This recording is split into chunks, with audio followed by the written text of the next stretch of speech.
Traveling around the world is something that most people would like to achieve in their lifetime. Traveling opens up many doors and exposes us to new cultures and reminds us of the beauty that Mother Nature holds. Though some trips don't always go as planned. These are 5 mysterious backpacking disappearances. Number 5. In 2013, French national Arthur Ang set off alone to travel the world. Described by his family as a man with a big heart and bigger ambitions, they believed that Arthur would embark on the trip of a lifetime and return whenever he was ready.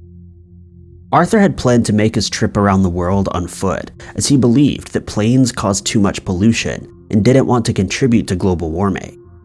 He just graduated with a degree in landscape designing and wanted to take a few years off before settling into his dream career. In October of 2013, Arthur said goodbye to his family and embarked on his trip, headed for Europe. He traveled by car, horse, rickshaw, moped, and whatever else he could find. Every month he would email his family, letting them know that he was safe and documenting the exciting details of his travels, including the people he had met and all of the food he had tried. Years passed by and Arthur seemed to be enjoying his travels. His family eagerly awaited his emails to see what he had been up to this time. It became routine for the Ang family. In December of 2016, Arthur met up with his sister and his brother in India to celebrate Christmas and New Year. His last known movements are throughout Bangladesh as he planned to cross into Burma and into Malaysia. The last photograph of Arthur was taken on January 22, 2017, where he poses next to 2 of his friends. Arthur's last email to his family came on January 26, 2017. He wrote in the email that he was at the Bangladesh-Burma border, an area that has been classified as hostile by the French Foreign Office. He wrote that he planned to cross into Burma and find a way to reach Malaysia, most probably by boat. After this, there was an eerie silence. It's known that he called a friend on January 27, 2017, but Arthur has not made any contact with anyone since. When the family didn't receive their normal monthly email, they knew that something was very wrong. There was no documentation to prove that Arthur had crossed the border from Bangladesh into Burma, leaving his family to fear the worst. The Ang family traveled to Arthur's last known location and told a French newspaper, "We found things. It was at the border between Bangladesh and Burma. There was his backpack, his credit card, papers but not his passport or his iPad. It was in the middle of nature, in a thicket, abandoned in the middle of nowhere." Arthur's family have appealed to anyone in the area with information to please come forward, as they're extremely worried about his safety. They fear that he may have been kidnapped by rebels in exchange for ransom, although his family are yet to receive a letter or phone call. His family has since set up a Facebook page titled "Arthur, Where Are You?", where they post regular updates and news articles about his case. Number 4.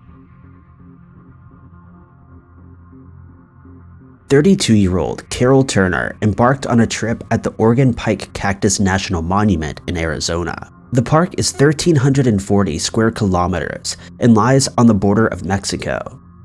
The vast desert boasts the only place in the US where the Oregon pipe cactus grows wildly.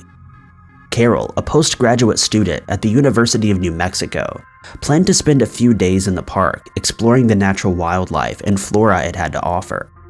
Sadly, this was the last time that Carol was seen alive. On January 31, 1971, Carol drove to the park and stayed at the main visitors campground until February 2nd. While exploring, she asked the park rangers on what hikes she should take to make the most of her trip.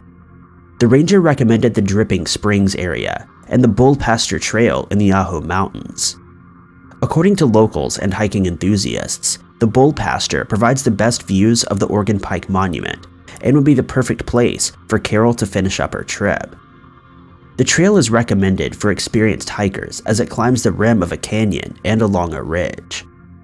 Carol wasn't put off as she was an experienced hiker and figured she would be able to handle the trail, even with the scorching Arizona heat. On February 3rd, Carol left the main camp, headed for the Bull Pasture, and this was the last time that she was ever seen or heard from again. Later that day, park rangers noticed Carol's car in the parking lot without any sign of the woman. She had tucked a note neatly in her windscreen wipers that instructed rangers to go look for her if she hadn't returned by the next day. She explained that she was a solo hiker and the only items missing were her boots and a canteen. It was also revealed that she left notes in the message books scattered along the trail. Most visitors leave comments about the beautiful wildlife or something to that effect, but she wrote, "Hi, if you have binoculars, look for a white shirt or yellow windbreaker across the way and say hello, as well as, I brought you a beer, where are you?" It appeared that Carol wasn't intending for this hike to be solo after all. Her notes indicated that she had been waiting for someone, leaving them messages to collect on their way up to her. As she hadn't returned by February 4th, park rangers launched a massive search and rescue operation. For 2 weeks, volunteers combed the area with the help of aircraft and hiking experts, but they found no sign of Carol. It was as if she had simply disappeared into thin air along the trail. Searches continued for months but yielded no results. It's been theorized that Carol either slipped and fell to her death or found shelter in one of the various caves dotted along the trail before getting trapped. Her mother, however, isn't so sure and believes that her daughter was met with foul play. Number 3. 23-year-old Aubrey Sako of Greeley, Colorado, set off for a week-long trek in the Langtang National Park of Nepal on April 21, 2010. Aubrey had spent the last 5 months backpacking around Asia and updating her parents every step of the way. When the Sako family hadn't heard from Aubrey after she set off on April 21st, they knew something was wrong. They decided to contact the US Embassy in Kathmandu and report her missing. Instead, the family were told that political tensions in the area could have prevented Aubrey from finishing her trek. So her family waited and waited, and after 3 days, still had no news. 2 weeks had passed by since Aubrey last made contact with her family. Her father, Paul, decided to fly out to Nepal to conduct his own investigation, as it seemed the Nepalese government were hesitant to report Aubrey as a missing person. Accompanied by Aubrey's brother, 25-year-old Crofton, the pair followed the exact trail Aubrey would have taken but found no sign of her. The trail that Aubrey followed was littered with dangerous bridges and large cliffs, leading her family to believe that Aubrey slipped and landed in a river below. However, an American doctor who was stationed in the area believes that she was kidnapped by the park rangers. He said, "None of the girls who ever worked for me in my medical clinic would stay the night because it was next to a post." It had even been suggested that Aubrey was killed as part of a sacrifice by witches in the Nepalese hills. Other theories state that she may have been trafficked into nearby Pakistan and sold into slavery. As of 2020, there's no sign of Aubrey, and the Sako family are desperately wondering what happened to their daughter. Number 2. When Dale Rare jumped from the William Jolly Bridge in Brisbane, Australia, his friends all cheered in drunken excitement. Dale had completed a dare that his backpacking friends had egged him on to do, and had now earned himself a reputation among the group. But that wasn't the end of the saga. Han Welvarts, Dale's traveling companion, told Australia's Daily Mail, "It lasted a few seconds before he came up, then everyone was cheering. When we looked at the water again, Dale was gone." His friends said that Dale surfaced before rolling onto his side and disappearing again into the water. His friends quickly called emergency services, and a huge search and rescue operation was launched in an attempt to locate Dale over fears of his safety. However, Dale has never been found, and his friends now live with resentment over that night in 2016. It was supposed to be a bit of fun, but ultimately ended in the disappearance of 30-year-old IT technician Dale Rare. Dale's family told Australian News that they were devastated by his disappearance, but still hold on to hope that he'll walk through the door of the family home one day.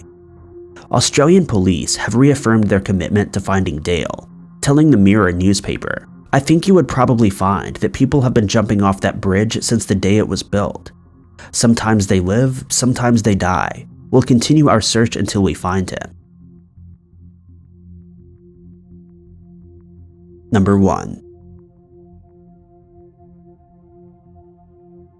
The disappearance of Charles Hovarth Allen is one that haunts the community in West Yorkshire, with his mother, Denise Hovarth Allen, fearing that she may go to her grave without ever finding out the truth about her son. Charles was last seen at Tiny Tent Town campsite in British Columbia, Canada in May of 1989. He spent the last month or so visiting his dad and godfather in Ontario before setting off on a backpacking trip across Canada. His last confirmed movements were when he arrived at Tiny Tent Town campsite on May 3rd, 1989. It appears that Charles had gotten quite comfortable, making friends and surfing at different houses. He had also registered with different employment agencies in the area, so it appeared that Charles was planning on staying there for a while, or was putting out the feelers for a possible move. On May 26, 1989, he was spotted at a bank cashing a check, but has not been seen since. He was due to meet his mother and stepdad in Hong Kong in August of 1989, but failed to show up.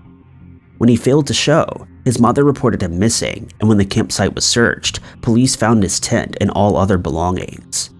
She had originally reported her concerns to the RCMP back in May of that year, after she had gone a few weeks without hearing from him. However, the RCMP were hesitant to officially report him as missing and reassured her that he would probably contact soon. His mother received anonymous letters claiming that Charles had gotten into a fight in a bar and that his body had been placed in a lake, but searches of that lake yielded no results. In more recent years, the RCMP has classified Charles as deceased in absence. The RCMP made an official comment on Charles's case, saying, "There's obviously some concern after so many years of not being in contact with someone, whether it's a recovery at this point or not. The case will remain open until he is located." Charles's mother is appealing to anyone with information, but she revealed at a public press conference that she believes he has died, likely in May of 1989. She said, "How and by what means I don't know, but something terrible happened to him that prevented him from calling home. I want to know where his remains are. I want him to be laid to rest with his beloved Nana in Cambridge, England." Thank you guys so much for watching. If you liked this video, be sure to click that like button. Also, don't forget to subscribe and click that notification bell to keep up to date with all of our future uploads. But I've been Ty Knotts, and I'll catch you guys in the next video.